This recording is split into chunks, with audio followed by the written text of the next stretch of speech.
Agora está gravando. Então, bom dia a todas e todos que estão presentes. Satisfação estar aqui para a gente conversar um pouco nessa sexta-feira de manhã. E a gente vai falar sobre ética, que é um tema que vocês começaram a estudar há algumas semanas. Então, eu vou fazer assim, meio que um apanhado do que vocês viram, um resumo. Fiquem à vontade para tirar dúvidas, né? De repente teve alguma coisa, não compreendi direito isso quando eu estava estudando. Aproveitem para perguntar, é um momento para tirar dúvidas. E também vou fazer uma introdução sobre a matéria da próxima semana, que a semana que vem vocês vão estudar um pouquinho da filosofia ética do Aristóteles. Então, eu já vou fazer uma introdução para preparar vocês para esse estudo, tá? Pessoal, a ética ela é um tema, né? Ela é um ramo da filosofia. A filosofia ela estuda várias coisas, né? A gente pode fazer reflexão filosófica sobre tudo, desde os assuntos da natureza, como os assuntos da sociedade. E a ética é um campo da filosofia que estuda as ações humanas, as ações dos seres humanos, né? Como agir. Essa ação é correta ou não? Ela é boa ou ruim? Ela é boa ou ruim para quem? Então, sempre que a gente entra no campo da escolha, né, estou escolhendo. A ética, ela vai estar fazendo reflexões sobre isso. Lembrem, pessoal, que a filosofia é um tipo de conhecimento que, mais do que dar respostas exatas, ela é um conhecimento questionador, que busca fazer a gente refletir sobre os nossos atos, refletir também sobre o que está estabelecido, né, nas regras da sociedade, enfim. E a ética aí, ela não foge dessa vocação, né, desse ser da filosofia. Então, a ética, ela é um conhecimento prático. Em que sentido? Ela é uma reflexão sobre a nossa conduta, e essa reflexão que a ética faz, ela ajuda cada um de nós a orientarmos a nossa conduta, né? Nós colocamos alguns desses conhecimentos em prática. Por isso que a gente diz que ela é um conhecimento prático, tá? Existem várias reflexões éticas na história da filosofia, né? Existem várias. Então, não existe só um tipo de reflexão ética. Eu vou dar alguns exemplos para vocês. O Aristóteles fez lá no século IV a.C., né? Uma reflexão ética interessantíssima, que ela é muito atual. Ela é muito usada até os dias de hoje. As perguntas que ele fez, os caminhos que ele trilhou para responder. Vai ter um outro filósofo muito importante no campo da ética, que é um alemão chamado Immanuel Kant, né? Então, ele vai ter uma reflexão muito importante também. Um outro filósofo, o Jean-Paul Sartre, é um filósofo do século XX, né? Meados do século passado, está aqui um pouco mais perto de nós, que também tem uma reflexão muito interessante. Nós vamos estudar um pouco da reflexão do Aristóteles. Se a gente tivesse no presencial, eu ia puxar um pouco para esses autores, né? O Kant, o Sartre, mas nesse formato à distância fica muito difícil. Como vocês vão ter aula comigo, provavelmente no terceiro ano de novo, que eu dou aula de sociologia e filosofia, e tem um tema que é bioética, daí eu vou tentar, vou trazer, vou levar para lá, né? Um pouco desses autores que nós não estudamos. Então, existem vários caminhos para trilhar uma reflexão ética, mas é importante que vocês não confundam uma reflexão ética com a nossa opinião pessoal. Porque eu já ouvi algumas pessoas falando, eu tenho a minha ética pessoal. Não, não é isso, né? É, a ética, ela é um sistema de reflexões. É lógico que eu aplico a ética na minha vida, ela ajuda a orientar minha vida, as minhas ações. Só que veja bem, muitas vezes quando as pessoas estão falando, eu tenho uma ética pessoal, ela está querendo dizer que ela tem um conjunto de convicções, de coisas que acreditam, né? Então, por exemplo, eu tenho a convicção de que eu tenho que ter empatia com as pessoas, eu tenho que ser solidária. Outras pessoas podem ter convicções racistas, convicções que não são tolerantes, separam as pessoas, né?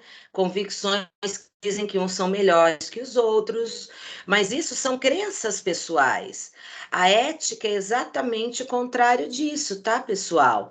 A ética é um tipo de reflexão que ela chega nas nossas convicções pessoais e diz: por que que você está pensando assim? Né? Essa forma de agir, ela é de fato boa? Essa regra que você segue, ela faz bem para as pessoas? Ela faz bem para a sociedade? Ela respeita o ser humano? Então, a ética é muito mais essa vozinha incômoda que fica na nossa consciência, né, nos dizendo quando a gente questiona as nossas decisões, os nossos atos e as nossas convicções, tá? Então, assim, ficou claro isso para vocês? Deu para entender essa diferença entre as nossas convicções e a ética? A ética é uma reflexão, é um questionamento sobre isso. Tá bom? Posso continuar, pessoal? Pode. Pode, Então, vamos professora. lá. Beleza. Isso não quer dizer cada um de nós pode e deve trazer reflexão ética para a nossa vida. É lógico que cada ser humano vai pensar com a sua cabeça. A gente está influenciado com a sociedade. Eu quero que vocês desenvolvam um pensamento autônomo, um pensamento crítico. O que eu estou querendo marcar com vocês é que a filosofia ela é diferente de opinião pessoal, tá? Então, assim, é lógico que vocês vão ter as suas convicções, as suas opiniões, só que quando a gente está estudando filosofia, não é um espaço só para a gente ficar falando das nossas opiniões. O objetivo da disciplina filosofia é que vocês conheçam autores, formas de refletir, que a gente faça questionamentos que ajude vocês a melhorar cada vez mais a maneira que vocês pensam, que vocês enxergam o mundo, não só vocês, eu também, tá bom? Então a ética aí é um instrumento para nós pensarmos as nossas ações. Uma coisa que é importante e às vezes costuma cair bastante em prova de vestibular, Enem, né?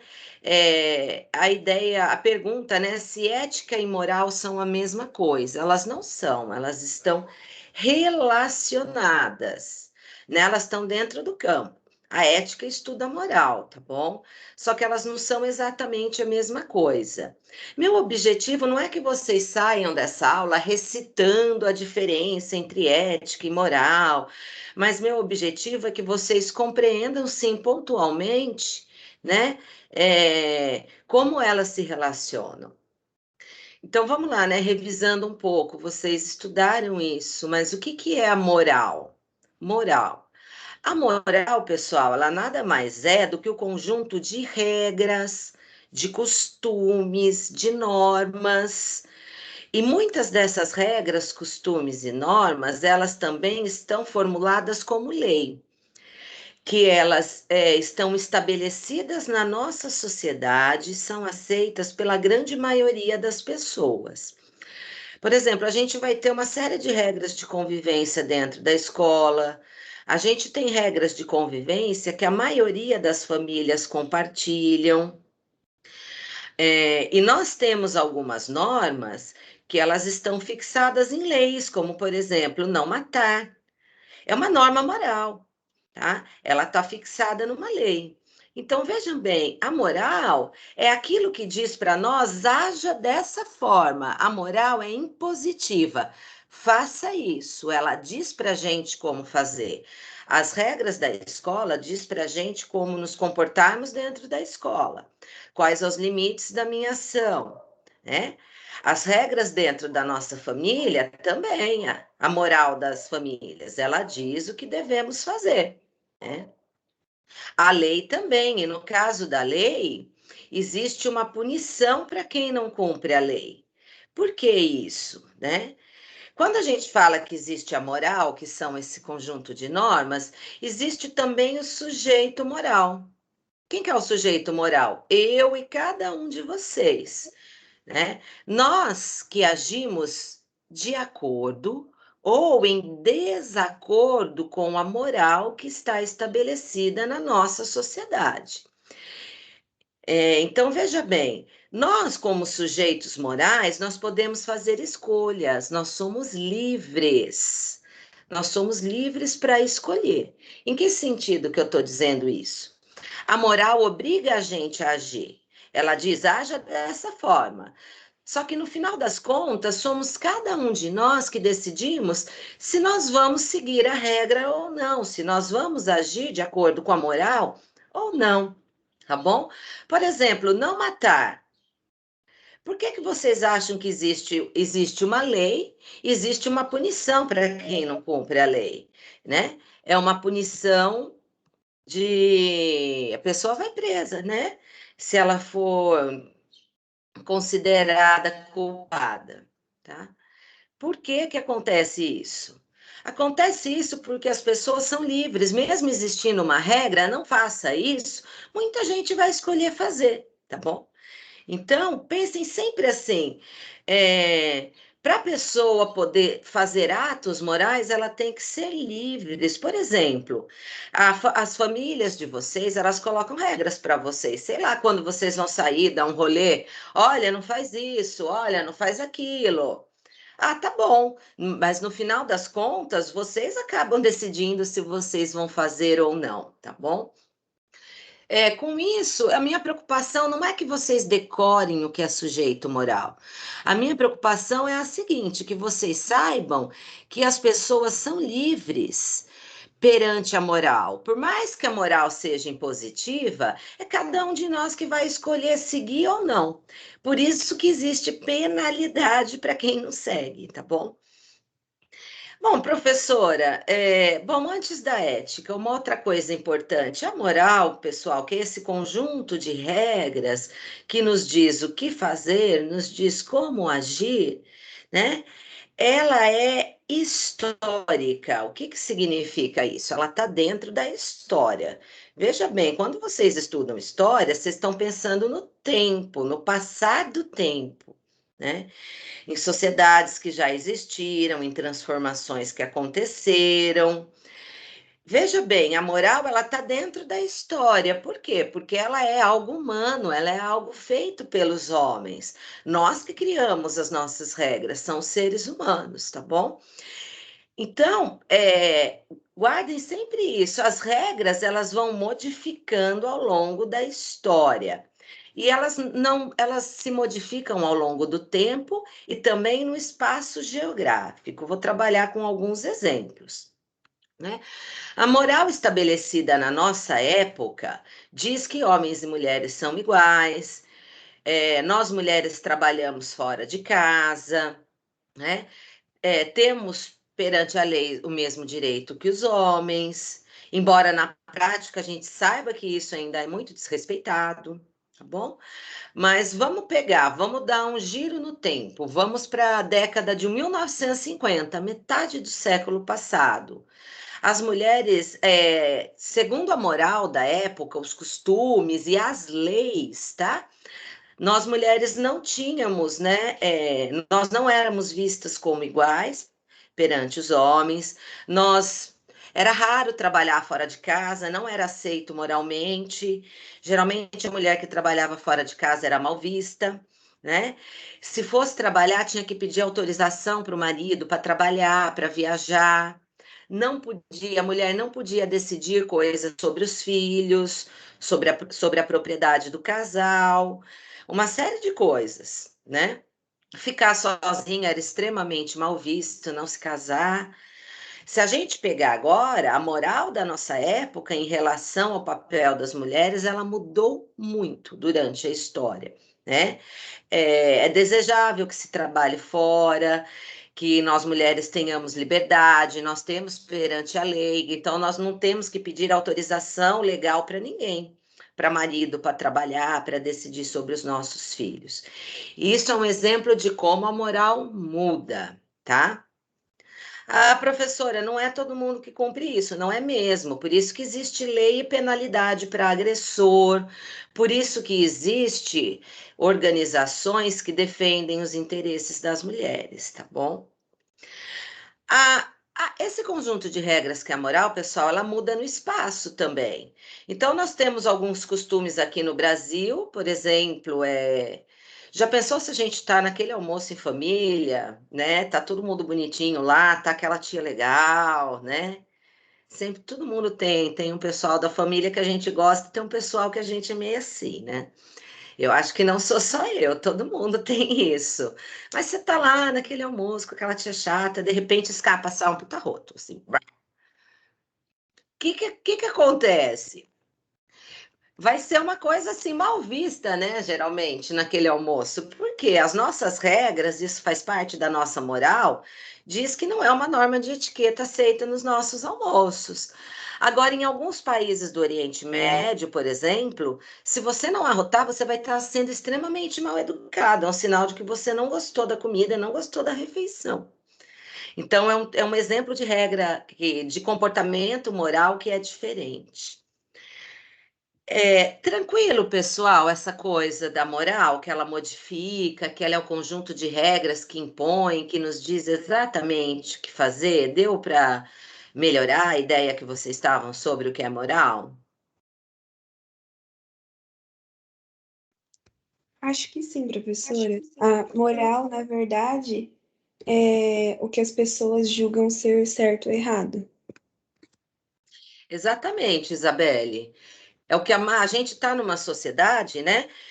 Existem vários julgamentos, mas existe um julgamento da maioria das pessoas. A moral é esse julgamento da maioria das pessoas. A moral é a regra no qual a maioria das pessoas se baseiam para julgar, tá? Foi bacana você fazer essa pergunta. Por exemplo, né?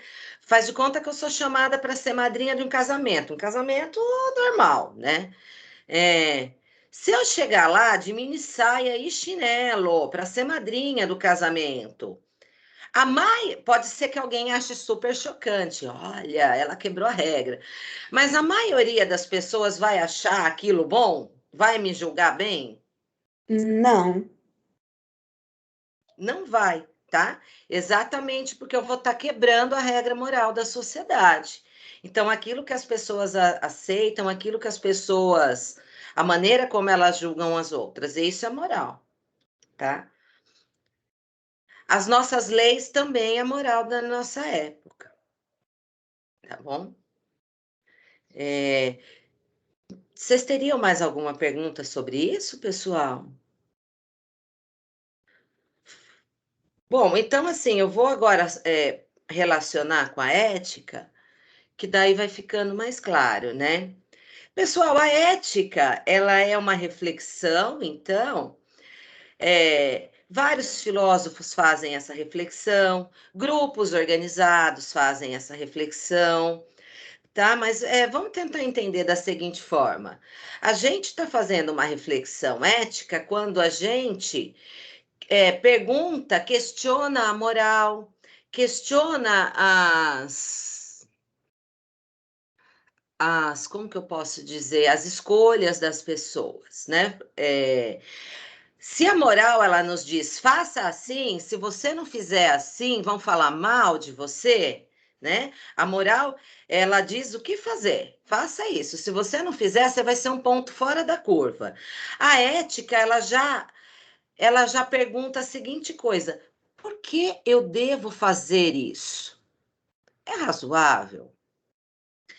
Se eu estiver tomando essa decisão, fazendo essa ação, é, isso vai ser bom para quem? Para mim? Vai ser bom para as pessoas que estão ao meu lado? Essa ação minha, né? Eu escolhi agir de determinada forma. A forma que eu estou agindo, ela respeita os outros seres humanos como seres humanos? Então, a ética vai ser essas reflexões. Inclusive a ética, pessoal. Por isso que ela é um conhecimento prático. Ela ajuda a gente a orientar as nossas ações. Porque muitas vezes há um confronto entre a moral estabelecida e aquilo e o que é certo, tá? Não é tudo que a sociedade, a maioria das pessoas julga como correto, que de fato é correto. A gente tem alguns padrões morais, por exemplo, que agridem as pessoas, né, que são excludentes. Tem uma parcela da sociedade, né, que acha que é super normal a mulher ser tratada igual empregada dentro de casa, entendeu? Isso é uma, né, uma moral, uma forma de julgar as coisas antiga. Isso está em mudança, mas isso ainda está muito presente no nosso mundo. Ajuda a configurar aquele pensamento machista, tá? A ética, ela é aquela mosquinha, né, que vem aqui fazer um zumbido na orelha, né, e falar: será que isso está correto? Essa é uma forma boa de agir? Mesmo as leis às vezes envelhecem. A ética é um tipo de reflexão que ajuda a mudar as leis. Ah, professora, como assim as leis envelhecem? A sociedade muda ao longo da história, né, gente? Igual agora, né, a gente está no começo do século XXI, a gente não vive igual no começo do século XX. A gente vive de forma diferente. Eu vou continuar com esse exemplo sobre os direitos das mulheres, que eu penso que ele ajuda a gente a entender. Fica uma coisa mais prática. Existe um conjunto de leis que chama-se Código Civil. O Código Civil é um conjunto de leis, se vocês procurarem aí na internet, vocês vão encontrar, que são as leis que organizam a vida particular. Por exemplo, a família, né? Algumas regras do que pode, do que não pode socialmente, está lá no Código Civil.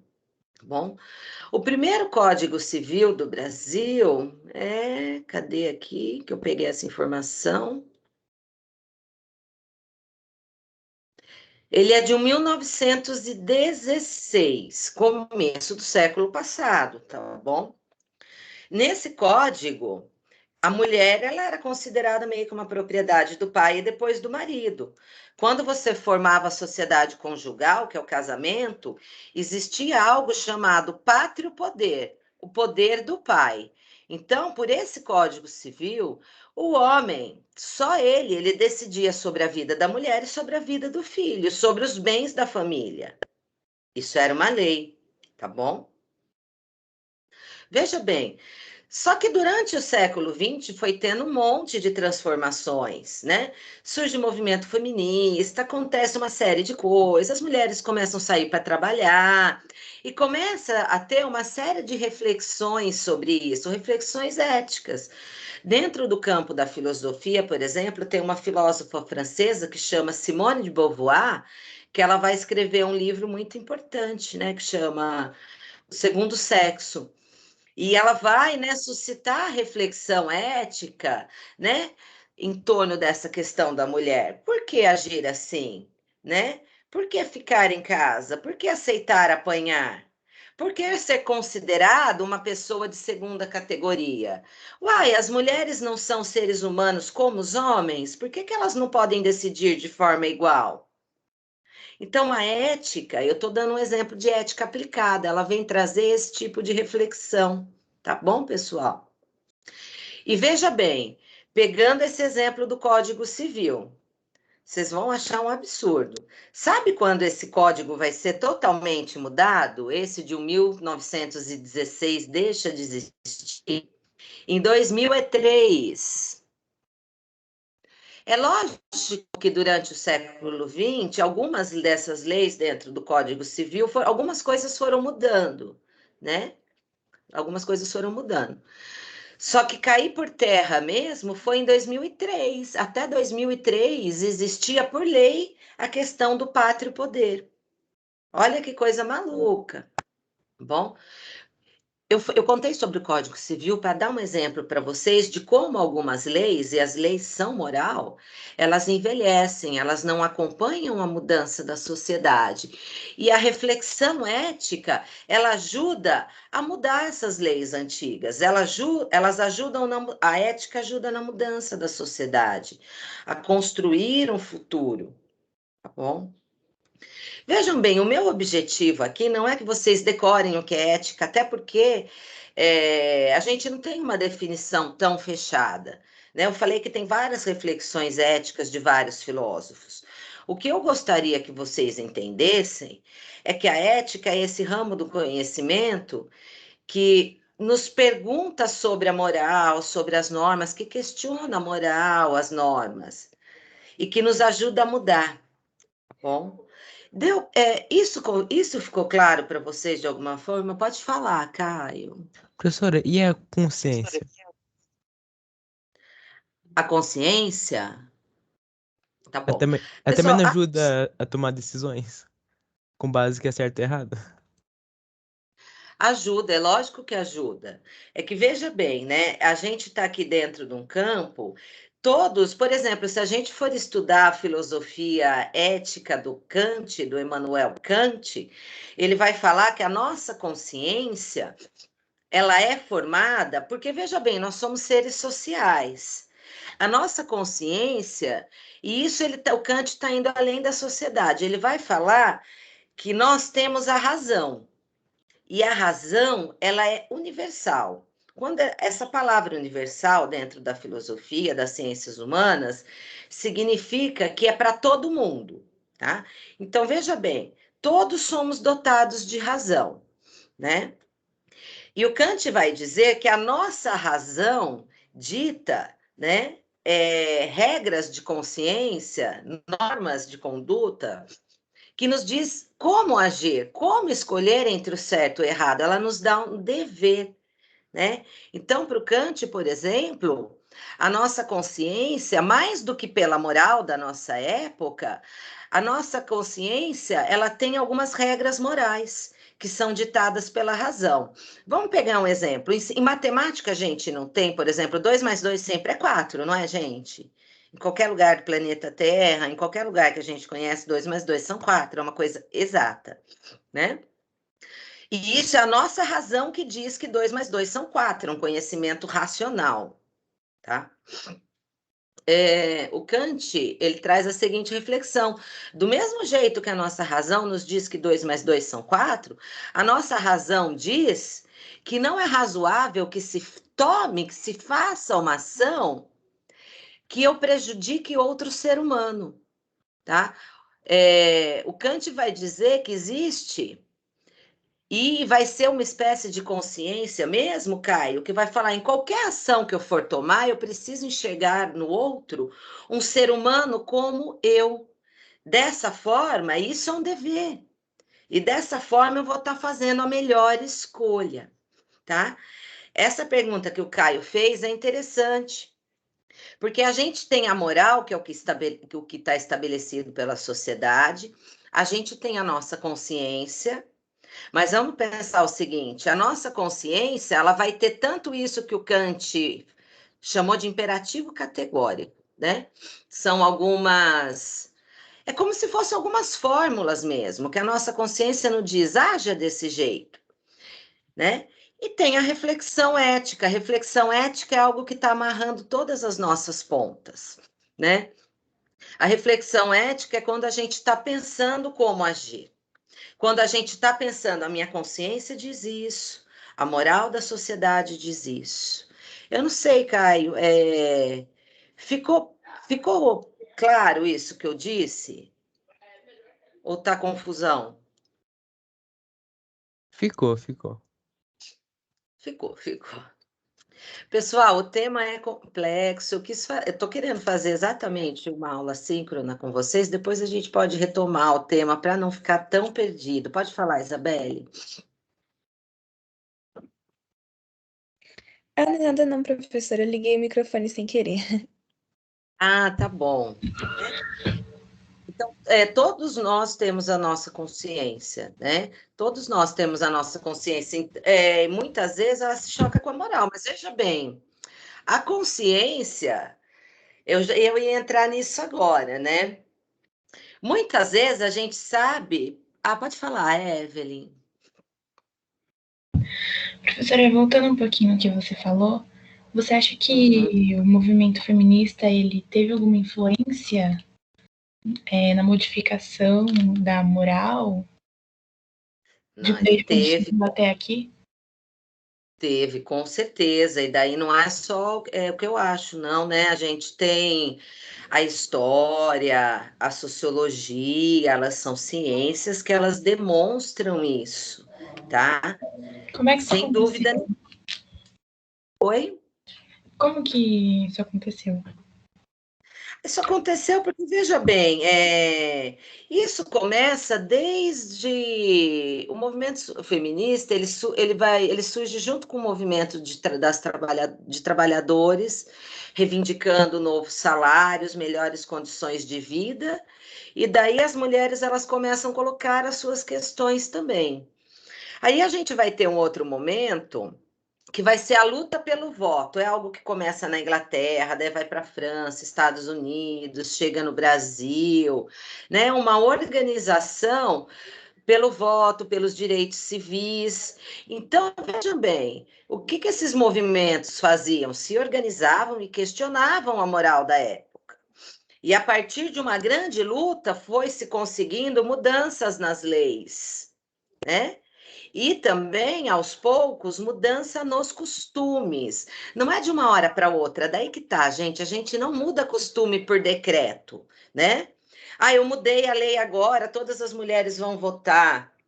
A maioria dos homens continua achando isso um absurdo, entendeu? Só que com o tempo, né, foram interiorizando essa nova norma moral, né? Agora, junto com tudo isso, você vai ter a ação do movimento feminista e você tem um pensamento filosófico, um pensamento ético, né? Você tem isso na forma de reflexão também, né?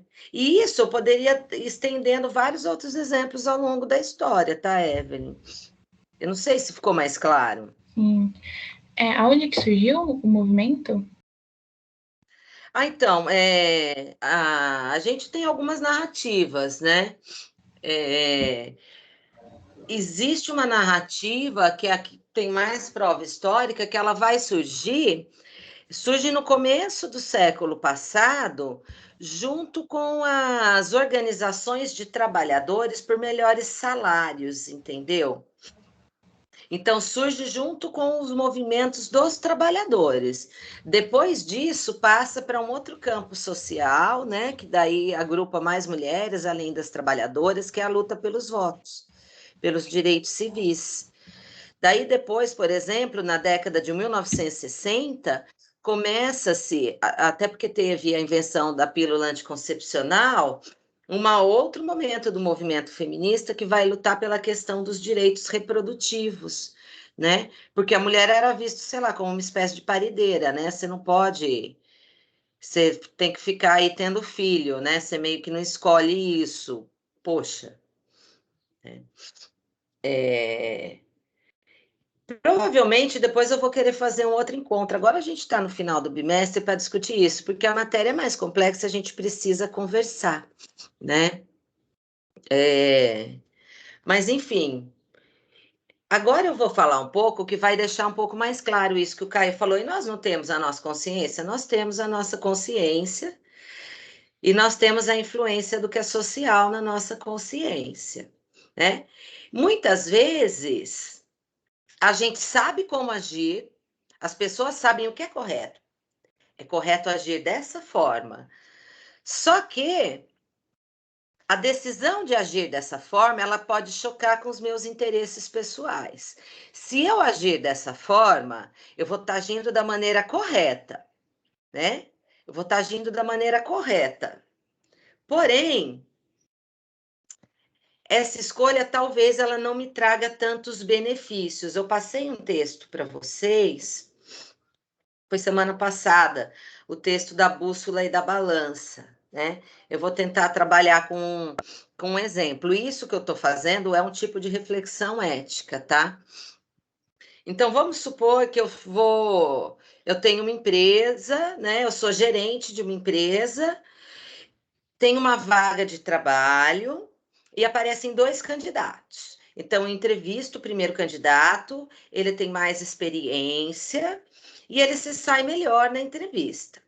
Depois vem o segundo candidato, ele tem um pouco menos de experiência, não que ele seja um candidato ruim, eu sei que ele pode melhorar, mas naquele momento ele ainda não é o melhor seria o primeiro candidato. Pessoal, qual que é o correto, tanto para as pessoas como para a empresa, eu escolher? Qual candidato? Perante o que é certo. É mais certo eu escolher o que está mais preparado ou o que está menos preparado? Mais qualificado. Mais qualificado.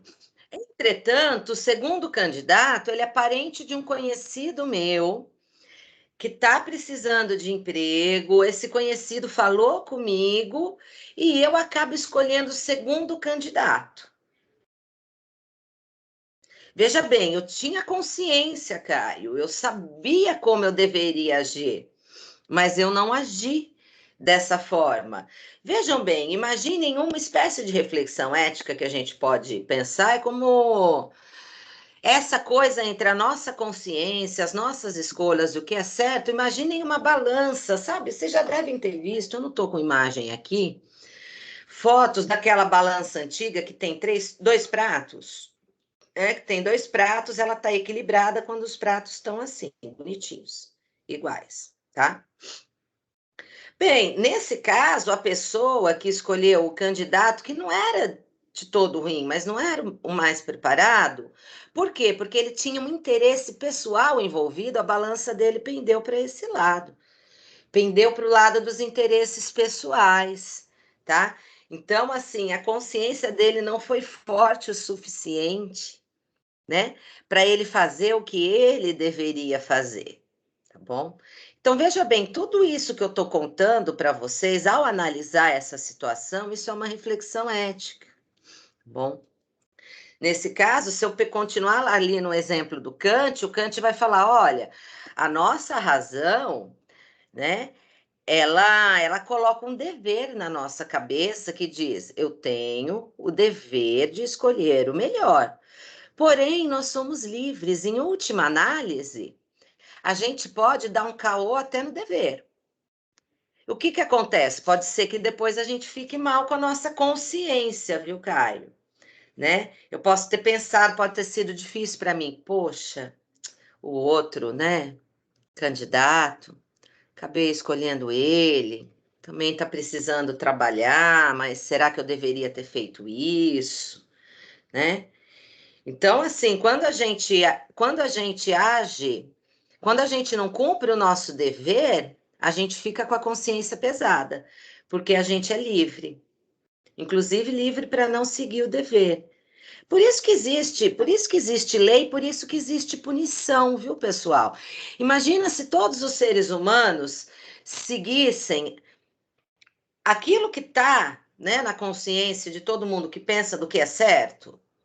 Se todo mundo fizesse o que é certo, não precisaria ter lei dizendo não mate, não roube, não sei o quê. Concordam comigo? Se todo mundo agisse de acordo com a consciência, não precisava ter punição para quem não faz o que é certo. Tudo isso, o mais bacana dessa discussão sobre ética é que a gente está lidando sobre aquilo que está no reino da liberdade, no campo da liberdade do ser humano. E é uma reflexão sobre isso. Falar uma coisa para vocês, eu ia falar um pouco agora sobre o Aristóteles, mas vai ficar uma aula longuíssima, então vamos fazer o seguinte, eu vou até parar aqui a gravação,